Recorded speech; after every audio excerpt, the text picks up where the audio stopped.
Good morning students of किसान सेवक inter college नौनत्ता। मैं नफीस अहमद अंसारी। टीम 5.1 जो है एक्सरसाइज करी थी हमने पिछले टर्म में, तो उसमें 3 सवाल तक हमने कर दिए थे। अब चौथा सवाल 5.1 का चौथा सवाल निम्नलिखित में से कौन एपी में है। मतलब यहाँ श्रेणी दे रखी है उल्टी सीधी, तो आपको चेक करना है कि कौन सी श्रेणी जो है समांतर श्रेणी में है और कौन सी श्रेणी जो है समांतर श्रेणी में नहीं है। तो आपको मैंने कल पहचान बताई थी इसमें कि समांतर श्रेणी की वो समांतर श्रेणी होती है जिसके दूसरे पद में से उससे ठीक पहला पद अगर घटा दे और सारों की साथ एक समान अंतर आता हो तो उस श्रेणी को हम समांतर श्रेणी कहते हैं। ठीक है, जैसे पहला सवाल है 4.1 का पहला सवाल है कि 2, 4, 8, 16। अब 2, 4, 8, 16 है, ये दे रखा आपको, तो प्रथम पद तो 2 हो गया, और लेकिन सारवंतर 4 में से 2 गया 2, 8 में से 4 गया 4 बचेगा, 16 में से 8 गया 4 बचेगा। तो ये तो सारवंतर सबका अलग अलग आ रहा है, सारवंतर समान नहीं है सबका। तो ऐसी श्रेणी को हम क्या कहेंगे, समांतर श्रेणी में नहीं है। मतलब कोई और सी श्रेणी होगी, हमें तो फिलहाल समांतर श्रेणी पढ़नी है।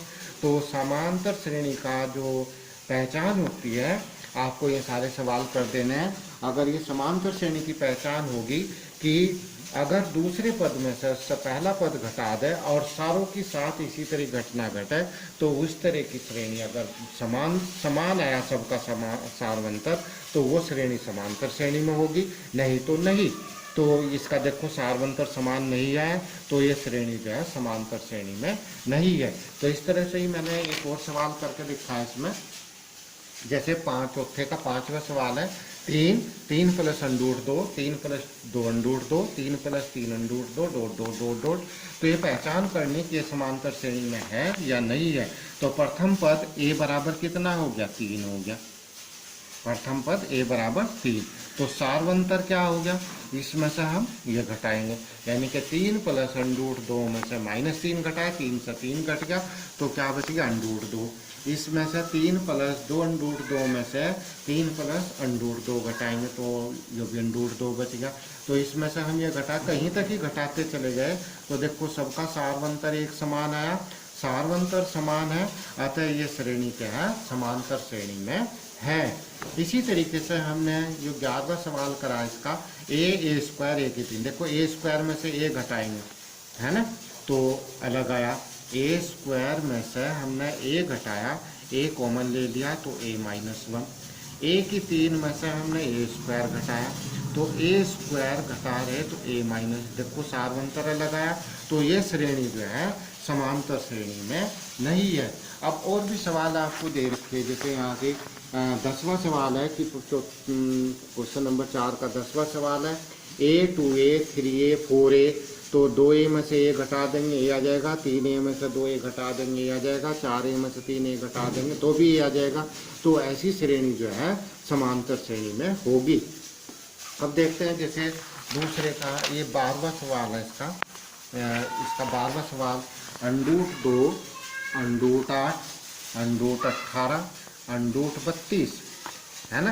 तो इसकी पहचान करनी, तो प्रथम पद तो कितना होगा अंडूठ 2, d बराबर क्या होगा अंडूठ 18 में से अंडूठ 2 घटा रहे हैं, तो अंडूठ 18 को हम क्या लिख सकते हैं, 9 दूनी 18, तो 9 का तो हो गया वर्गमूल 3 और 2 अंडूठ 2 वहीं रहेगा, तो बराबर क्या होगा 2 अंडूठ 2 बच गया आपका। अब और देखते हैं यहाँ d बराबर अंडूठ 18 में से अंडूठ 18 में से अंडूठ 18 में से नहीं 8 में से घटेगा, ये 8 में अंडूठ 8 है, तो 8 का क्या होगा 4 दूनी 8, तो 2 आ गया भाई यहाँ से, तो 2 अंडूठ 2 में से 1 अंडूठ 2 गया है, 1 अंडूठ 2 बचेगा। ठीक है ना।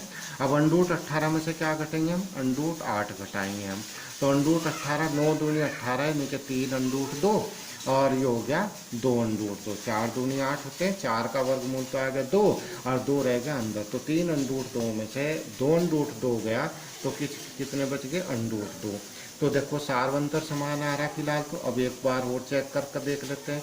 अंडूट 32 में से अंडूट 18 घटा दिया भाई हमने, अंडूट 32 में से अंडूट 18 घटा दिया, तो अंडूट 32 का मतलब क्या है, 16 दूनी 32, 16 का हो गया 4, अंडूट 2 रह गया अंदर, है ना, और ये हो गया 3 अंडूट 2, तो ये भी अंडूट 2, तो देखो सबका सारवंतर एक समान आया, तो ये श्रेणी क्या होगी, समांतर श्रेणी में होगी। तो इस तरह से आप जो है सारे की पहचान कर सकते हो कि बस ये क्या काम करना है कि दूसरे पद में से उससे पहला पद घटाना है, कि अगर सबका सारवंतर एक समान आ जाता है तो वो श्रेणी जो है समांतर श्रेणी में होगी।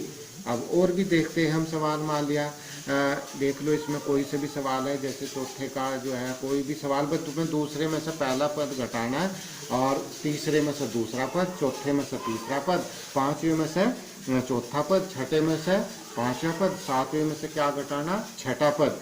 तो अगर सबका घटाने से सबका सारवंतर एक समान आ जाता है तो ऐसी श्रेणी क्या होगी, समांतर श्रेणी में होगी। अगर सारवंतर समान नहीं आया तो ऐसी श्रेणी समांतर श्रेणी में नहीं होगी, अर्थात उस श्रेणी का नाम समांतर श्रेणी नहीं होगा। ठीक है ना। तो इस एक्सरसाइज में 5.1 में हमने सिर्फ यही सिखाया है कि कौन सी श्रेणी समांतर श्रेणी में है और कौन सी श्रेणी समांतर श्रेणी में नहीं है। ठीक है ना। तो इसकी आपको पहचान करनी है, तो प्रथम पद और डी के बारे में आप पहचान करेंगे। अगर सबका सारवंतर और जो है समान आ जाता है तो ऐसी श्रेणी को समांतर श्रेणी कहलाती है। ठीक है ना।